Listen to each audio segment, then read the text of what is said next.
going on, everybody? I am the grumpy old dude. So, I had the honor and privilege of doing my very first interview with somebody I am a big fan of, an awesome YouTube creator, Nakasuchi, aka The Rage. We had an amazing conversation, talked about some serious stuff. Hopefully, the two of us on our own or even together with the rest of our community can make a difference in the world. Hang out for a while and check this out. Hope you enjoy it.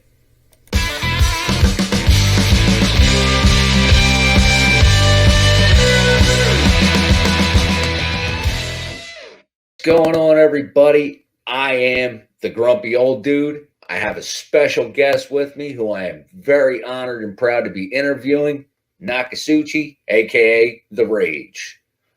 Hey, what's up, y'all? I guess we should start off letting you go ahead and introduce yourself and your channel. All right, yeah, thank you. I'm the channel's The Rage now. I'm the Raging Atheist, known as Nakasuchi. It's my Native American name. And yeah, on the channel we just kind of I tackle Christianity a lot, looking to delve into other subjects, also social issues, and we've turned the channel into more of a conversation channel. Just had a pretty awesome first conversation with S.J. Thompson, so still kind of riding that high. This should be interesting. All righty. So, as everybody knows, a little bit about me, I am a former white supremacist, and I belong to a really horrendous group that I got out of quite a while ago. So, The Rage and I were talking a while back. He interviewed me about my past, and today it's my turn to interview him about his former gang affiliation.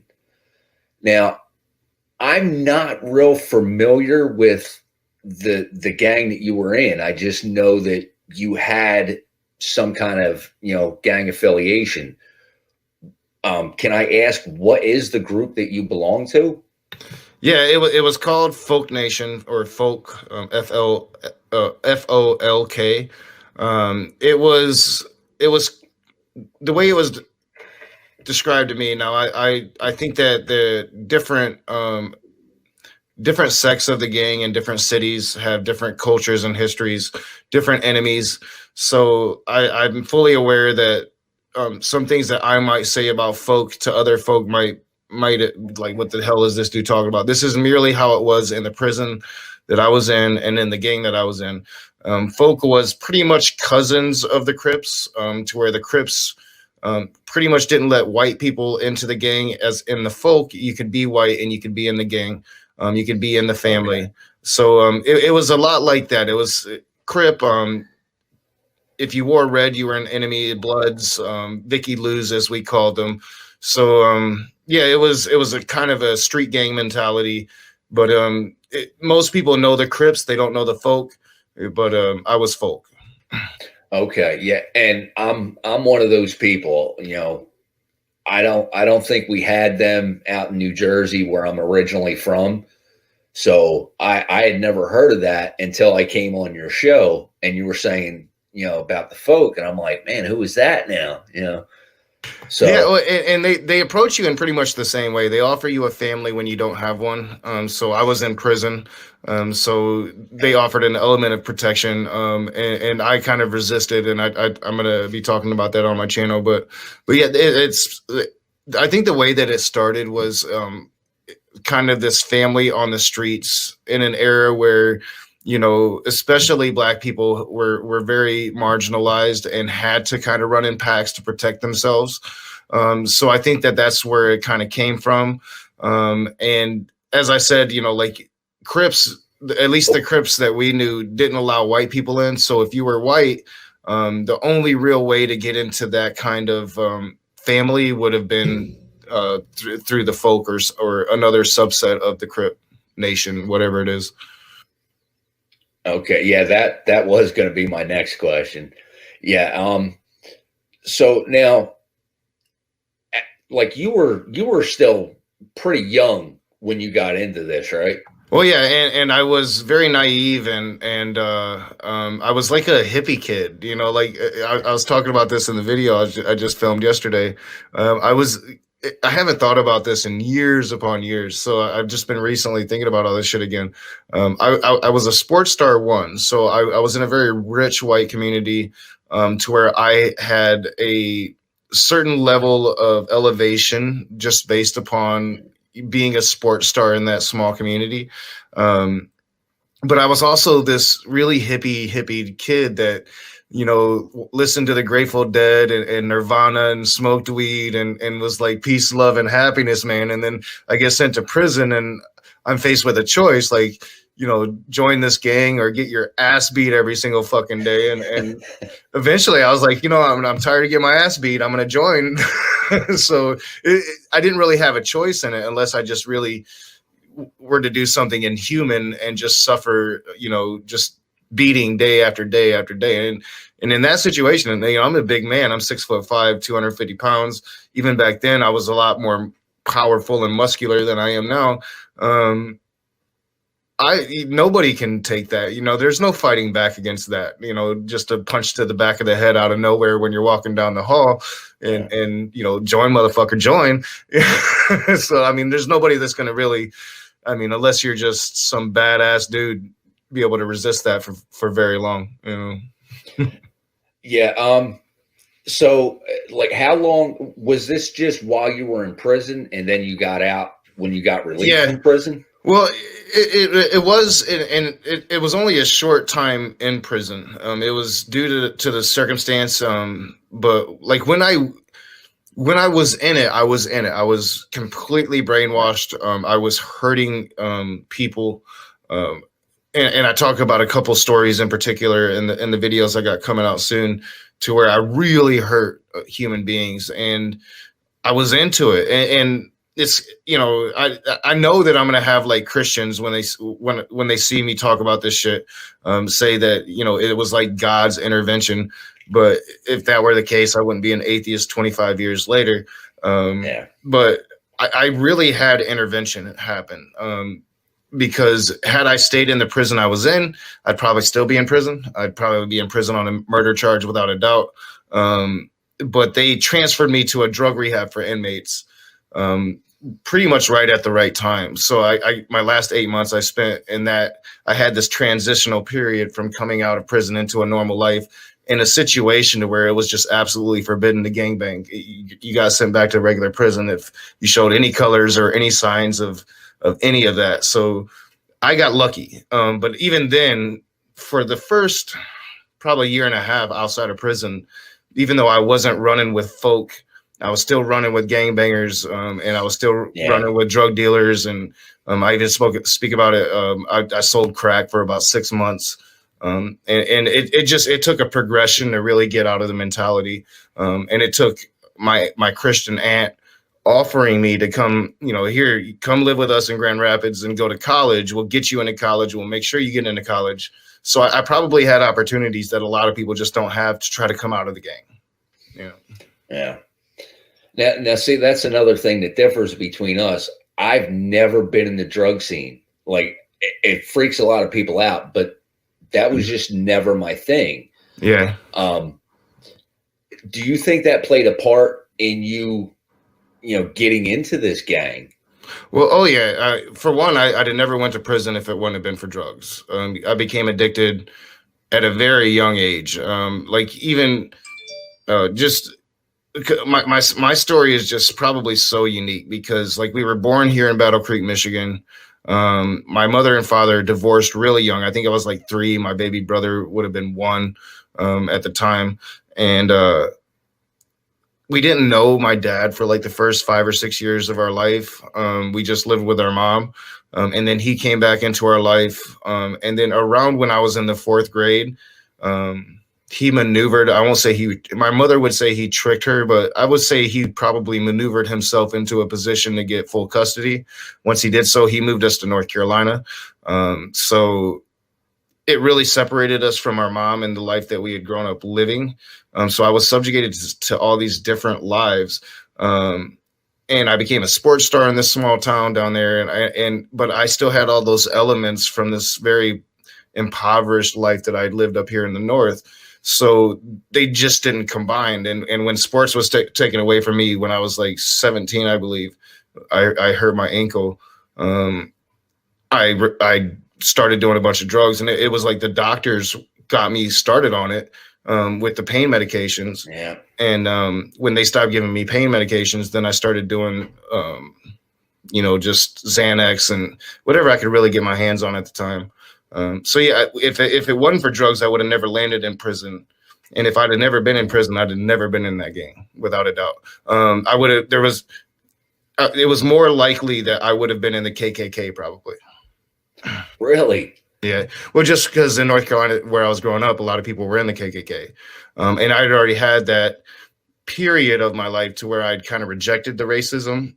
But there was I've talked about it frequently on my channel. There was that moment. There was about a year where I had that Confederate flag on my wall, and the South will rise again. And, I think, being probably groomed by KKK members in the community. And ultimately I rejected it because I had Black athletic friends. Being an athlete, it's really hard to hate your running back when he's winning you football games. So that kind of ruined it for me. But I saw them suck their claws into a lot of my friends. And even now, people that I know on Facebook from North Carolina, there's a good chance they're in the KKK. They don't talk about it openly, but I know it's there, Yeah. Yeah. So now you already, talked about it a little bit, saying that it was kind of one of those things, I'm going to join or I'm just going to keep getting beat up or whatever. Now, like I said, I don't want to ask you anything, that's too personal or whatever. No, go for it. When all this first started, did you ever think about, well, hey, I'm just going to start getting a weapon if I have to? Like, did you take it to that point, or is that something that you really don't get into? No, I thought about it. The crimes that put me in prison was selling guns illegally.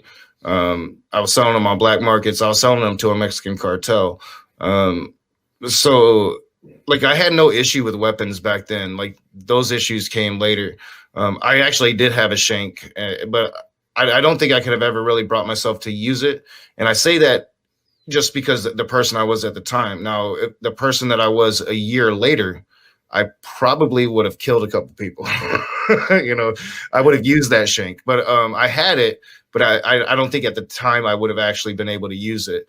No matter, unless it came to like a rape situation. That wasn't going to happen. Yeah. That's a totally different ball game there. Yeah, I was lucky that one situation, and I talk about it in the video that's coming out. One person had an idea, but it came at a time when I was had been in the gang for a year. I had risen up in the ranks. He didn't know who the fuck he was fucking with, but he found out real quick. And I have nightmares about what I did to that man. But if it would have happened, and probably does happen quite earlier, like to people when they get in, if they're smaller and weaker. I've just always been a very, very big dude. So it was like to them, I was a threat. Like, I was joining the gang or I was probably going to end up dying because it was joining the gang or not. I was too big not to join the gang, so, and they just couldn't have known that I was a fucking teddy bear. Like, they just couldn't have known that. Everybody sees the exterior. They don't, but you can't know, like, this dude's never really, and I had been in a lot of fights because it's North Carolina, you fight. Yeah. But nothing on that level to where you're fighting for your life. Usually you're fighting your friend because you drank too much, So now you talk about rising up through the ranks, with this gang.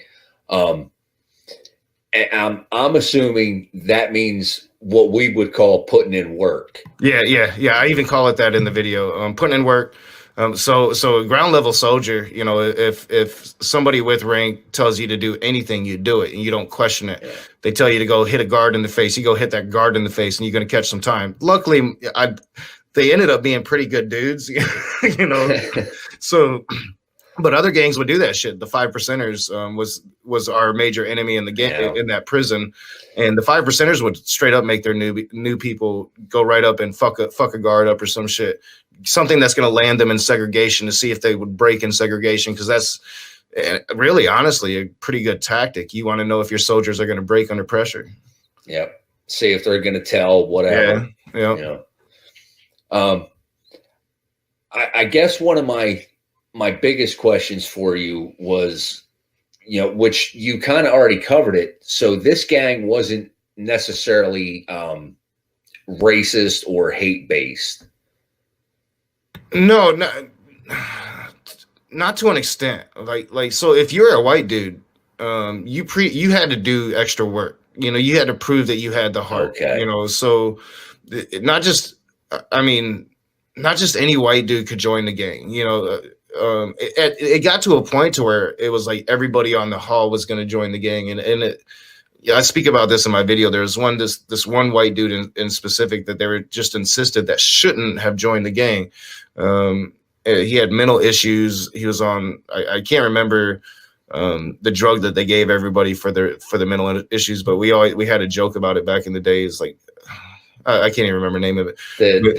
Was it Thorazine? Yeah, Thorazine. Shuffle. Yeah. Thorazine. Yeah, he was on Thorazine. The Thorazine shuffle.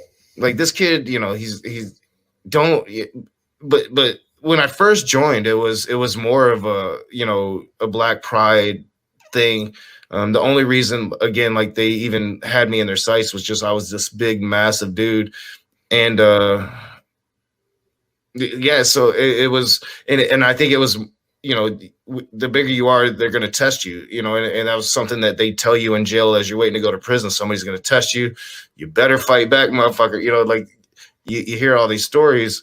And I did. I fought back and must have shown them something. I don't know. But they allowed me into where a lot of other white people, those were the marks. Those are the people those people usually had families sending them shit in. So you would take that shit, Yeah, So that's where you make your money. Yeah. I mean, yeah. But and once you're in the gang, though, as a white person, you really had to just prove that you were fucking crazy. So like you had no, and I got sucked into that, and I had a lot of anger too. I was 17 when I was arrested. I was a sports star that was fucking everything had pretty much been taken away from me, and now I'm in a prison based on my own actions. I've never ran away from that, but I had a lot of anger, and if they told me to go fucking hurt somebody, well, I did it, without any remorse, and I became that crazy white dude. And and they would tell you straight up, like, crazy white motherfuckers are the scariest thing to them. They don't trust a crazy ass white dude. So yeah, there was an element of racism to it, but it was also an element that wasn't, because like no matter what your race, once you proved yourself, you were in the family, until shit hits the fan and they got to start snitching on each other, because that ultimately always happens. Yeah. I've seen that many, many times. So do you think a lot of that anger that you were just talking about, though, was really taking stuff out on other people that you didn't want to take out on yourself? Well, yeah. And it took a long time for me to realize, to really come awake to it, I was hurting other people, so I didn't hurt myself. Because I really hated myself and what I'd fallen into and what I'd become. I never saw, like, as a 16-year-old kid, playing team sports for your school, well liked in school, you don't never see yourself 2 years later as a gangbanger with brands on your chest that you'll look at for the rest of your life. It's there's no way to really ever picture that. So yeah, I mean, it was really tough, man. And I think I got out all that rage, and really probably would have never woken up to it. I probably would have ended up killing somebody, honestly, if I didn't have that intervention and I wasn't sent out of that place that I was in. It had escalated to where we were getting thrown in segregation more and more and more, hurting people worse and worse and worse. that it was eventually we were going to kill somebody. I mean, it was inevitable. And so, you know, like I think about it sometimes. Like I look at my daughter right now, and I think about it. You know, like I wouldn't have her, I'd still be in that fucking place right now. So do you think that, you know, that intervention, you getting moved out of there and finally, you know, getting away from all that, do you think that played a big part into, you know, who you are today and the activism that you're trying to do today? Yeah, I think it's made me who I am. It took a long time. Like I said, it took a really long time before I stopped doing violence. Yeah. I it would just come out of me at unexpected times. I've talked about it in streams where I would just punch walls for no reason. It was really probably the birth of my daughter when I was like 33 years old that really all right, now it's time to grow up and stop doing all this stupid shit that I've been doing. And I probably didn't really become a humanist until, I mean, it's kind of odd to speak about it, but Sam Harris started talking about it maybe 8 years ago, 9 years ago, and started thinking along those concepts. I had forsaken the racism a long time ago, and then I had seen, you know, I had lived the experience of being the minority in prison. If you're white in prison, you're the minority. Yeah. People don't realize that until they get there. So I think it became very easy for me to empathize with a lot of different groups because of the life that I've lived. You know, I can empathize with fucking cowboy rednecks because I used to be best friends with them in North Carolina. You know, I can empathize with a gang banging black dude because I lived that life just like he has. And I can empathize with a scholar like Dr. Josh because I've always appreciated education and have strived to make myself smarter. So I've like lived this life that I just don't think many people get a chance to live. And then when you've lived the dark side of life like me and you have, you can almost see it in other people, especially if they've overcome it. Like, I think it's harder to see it if they're still in it. But like if they've overcome it, there's this pride about yourself, this knowledge of yourself and what you're able to change about yourself. Like it takes a special kind of person, I think, to really rise above who they were inherently at a moment and become somebody different. And I think it's a shining example to people because, as you said, like I try to keep hope for everybody now because I was in that darkest of darkest places, and I know you can come out of it. You just got to want to, you know? Yeah.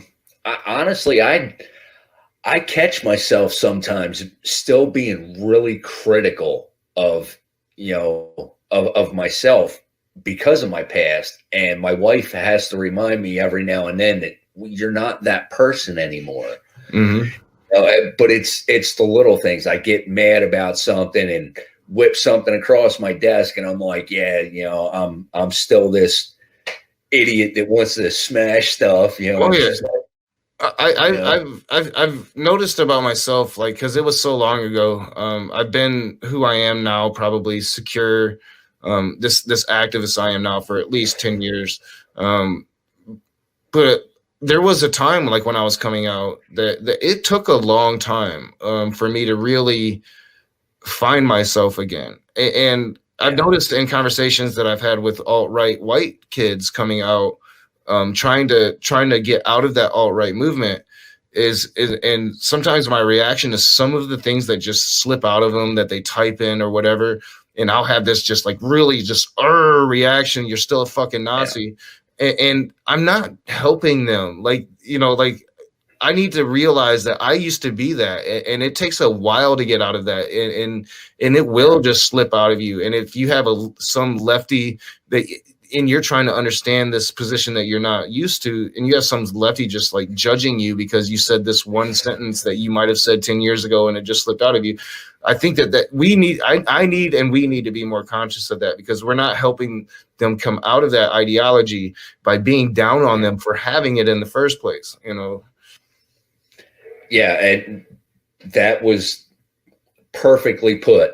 You know, that was the whole thing I was trying to get to. Yeah. You know, being the people that we used to be, do you think we are better suited to help, younger people come out of stuff like, these alt-right groups and things like that? I do.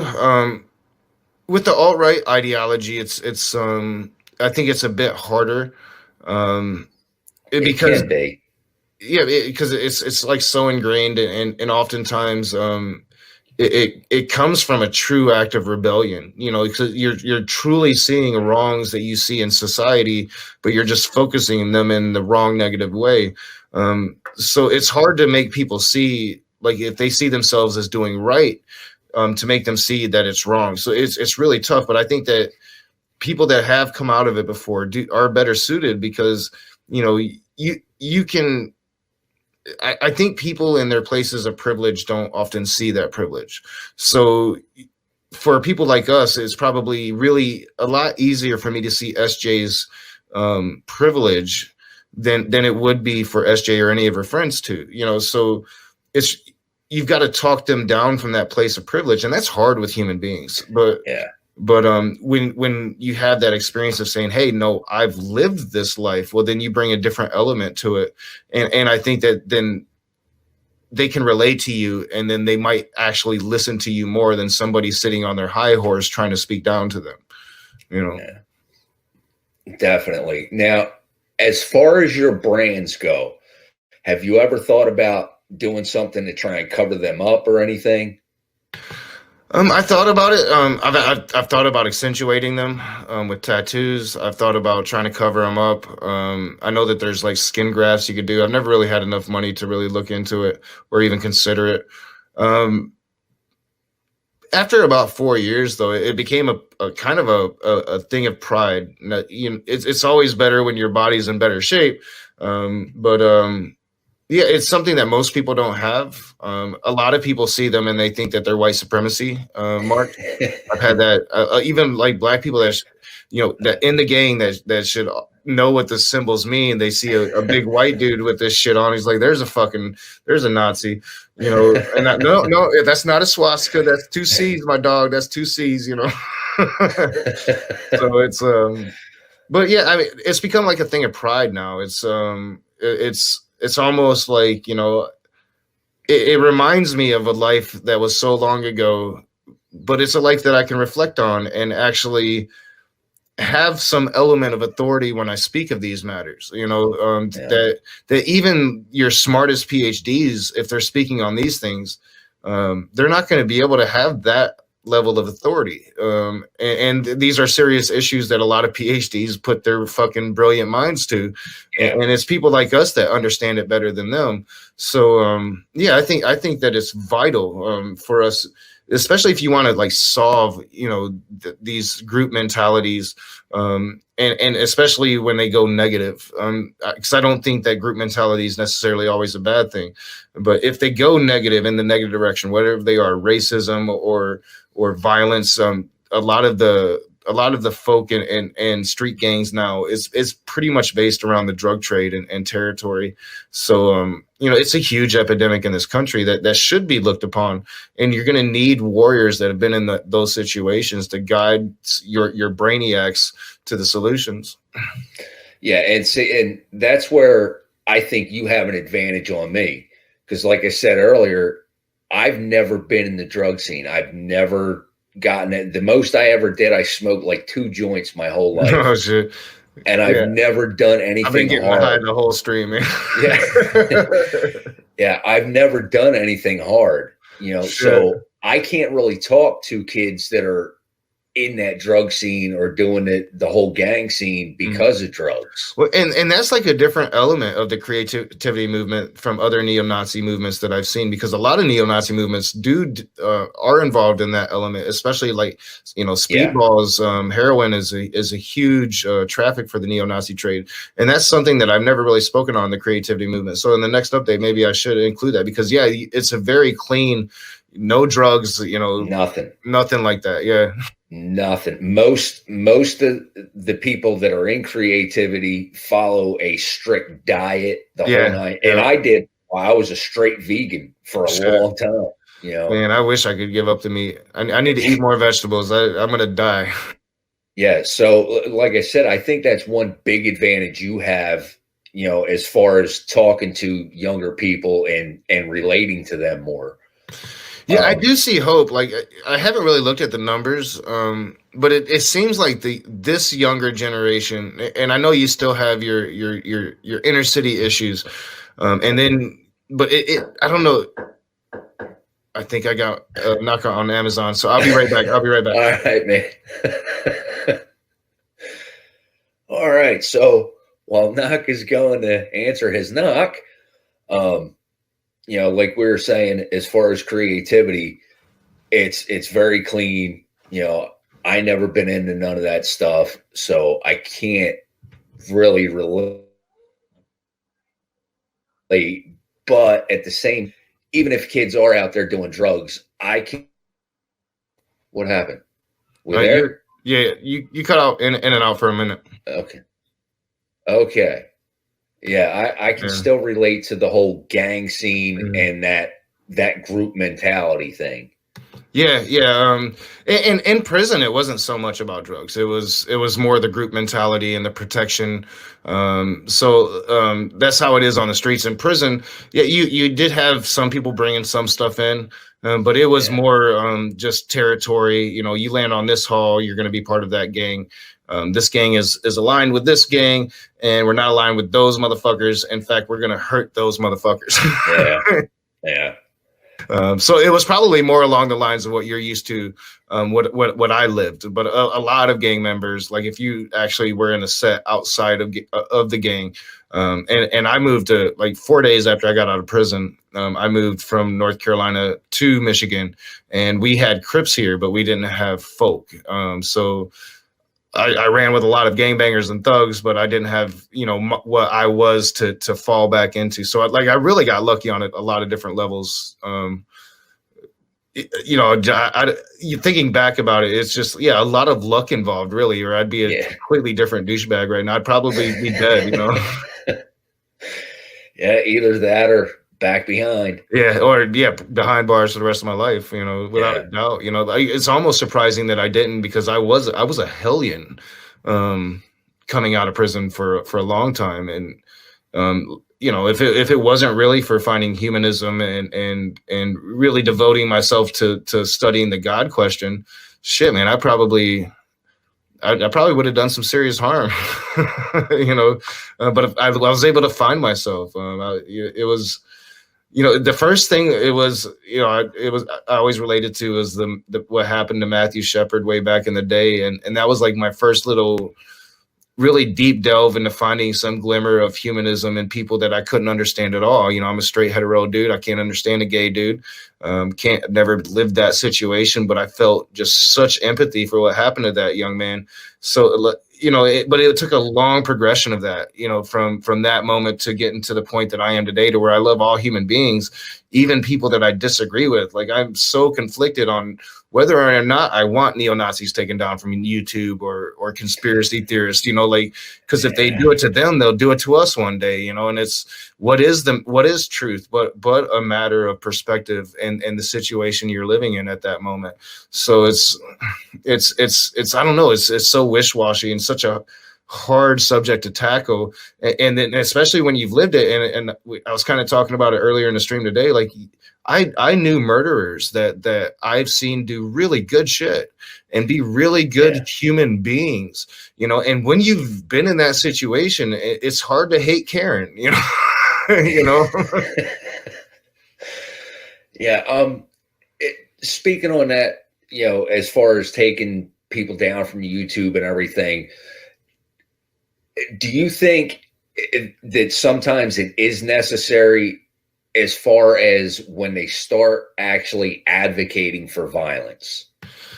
Well, because I'm so when they start advocating for violence, I think that they should definitely be taken down. And I think that, YouTube's a private company, so you're not protected by free speech. You have to follow whatever rules they decide to implement, even if they're brand new rules. It's their company.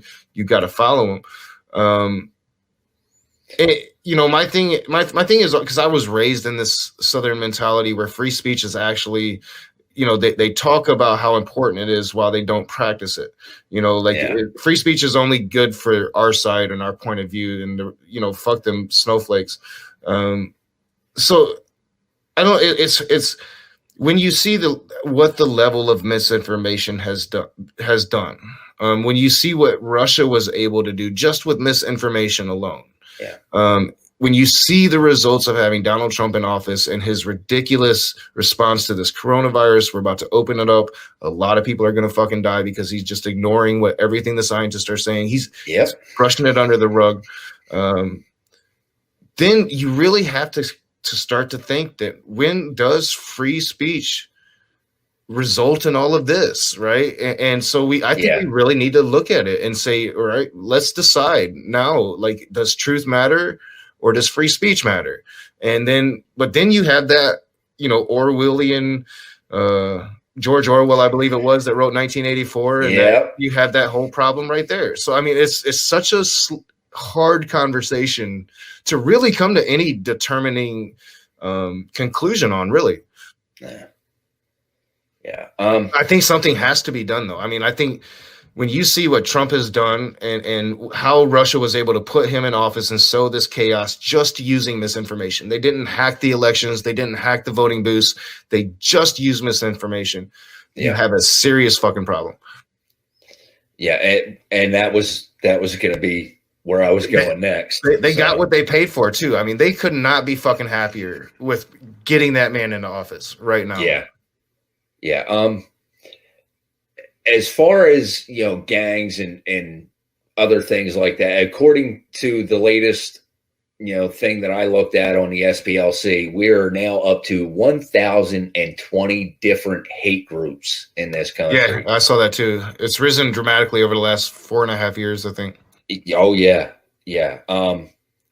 What do you think we can do, if anything? I mean, not just in this community, but as far as being activists on this platform, what do you think we can do to try and reach out to, these younger people that are getting into these groups? Well, I think we have to be open to them. I've run into it in my chat. We've tried different things in my live chats, and I've noticed that what doesn't work is really trying to protect it, trying to not allow certain types of people to be able to speak. I think even if you think that they're just trolling or they're just, being keyboard warriors, being open to them and letting them say it and then combating it intelligently and not having an emotional response like I have all the time. So I'm not talking shit. This is just something that human beings do, but try to really fight against that.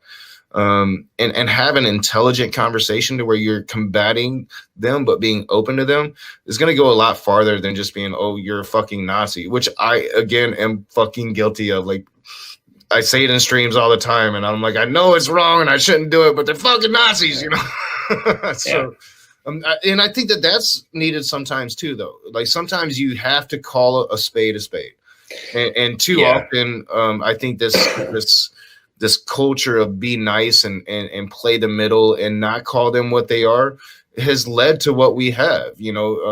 I should have probably been a lot more honest with my dad 10 years ago, and maybe he wouldn't have voted for this douchebag 3.5 years ago and be defending him today, and can't change him now. Maybe I could have back then, so it's really hard to determine what's the best thing. Like when it comes to like platforming, like, should I platform this dude or should I just let him do his own thing? And doing his own thing, he's doing his own thing, so should I rail against him? Like there's really no right answers to any of these. So I think that the best way is a combination of all of it. Have people open to talk to these people and give them intelligent, but then have people like me that's going to fucking call a spade, and you got to have those different elements, I think. Yeah. It's for me, it's hard to differentiate, who I just need to block or whatever and get rid of because it's a lost cause, and who can I reach, who can I talk some sense into? Yeah. And that's a tough call to make sometimes. Yeah. And I've never blocked anybody. I've never. I think there might have been like maybe 2 comments where I personally take them down. I think that there's been a couple times where like maybe moderators or a couple of the administrators might have taken a comment down. But generally, like I don't fuck with any of that shit. I've never blocked anybody on Twitter. I do on Facebook. Like if it's family members to where like the political conversation is getting so toxic, we can't be family members anymore. I'll usually get them off my Facebook. We don't have to do this. We can see each other in real life, and we won't be at each other's throats. But outside of that, I don't block anybody, and I think more people should be like that. But again, I don't blame people if you don't like seeing shit. Again, I think when you've lived a life where you haven't seen, where you've seen more than most people have seen, then you're more tolerant than other people. So it's easy for me to sit here and be like, don't be so butthurt about some stupid shit when I've lived a life that they haven't lived, So I try to be empathetic with all the positions, but at the same, I think being open and allowing everybody to just speak it out is probably the best path forward, because you would think that the truth and the most intelligent argument would win. All right. Well, I think we've had an awesome conversation. Yeah, this has been fun, man. And man, I really appreciate you doing this with me. Like, this is definitely a high point in my little YouTube adventure. Oh, yeah, anytime, man. We'll have to do this again and talk about something, man. I had a lot of fun. Yeah, this was great. So before we go, why don't you go ahead and show your channel, and I will make sure to leave links in the description of this video so everybody can make sure to come check you out on their own. Yeah, I'm Nakasuchi. I'm the Raging Atheist. The channel's The Rage. We have live streams. We have shows. Seeing Red is a show I do with Polytheist Ali. We have Apostate Alliance, which is a show John Peterson does with Faye the Most Gracious, an ex-Muslim, and is primarily centered around talking to ex-Muslims coming out of that faith. I have edited content. Ali's going to be having edited content. Just had a conversation with S.J. Thomason that was pretty interesting. Going to go rewatch that as I start dinner. So yeah, come check me out on The Rage. I think that the channel is really starting to become what I envisioned, and I'm getting a lot more toys to make it prettier. So nice. And if you like seeing people talk a lot of trash about Steven Anderson, definitely go check out The Rage. Yeah, I am probably one of the people he hates the most. So. All right. Well, we're going to let everybody go. I hope you enjoyed this video. If you do, please remember to hit a thumbs up and the subscribe button. Let us know what you think. Make sure you leave some comments. And like I said, go check out Nakasuchi at The Rage. We'll see you soon. Take care.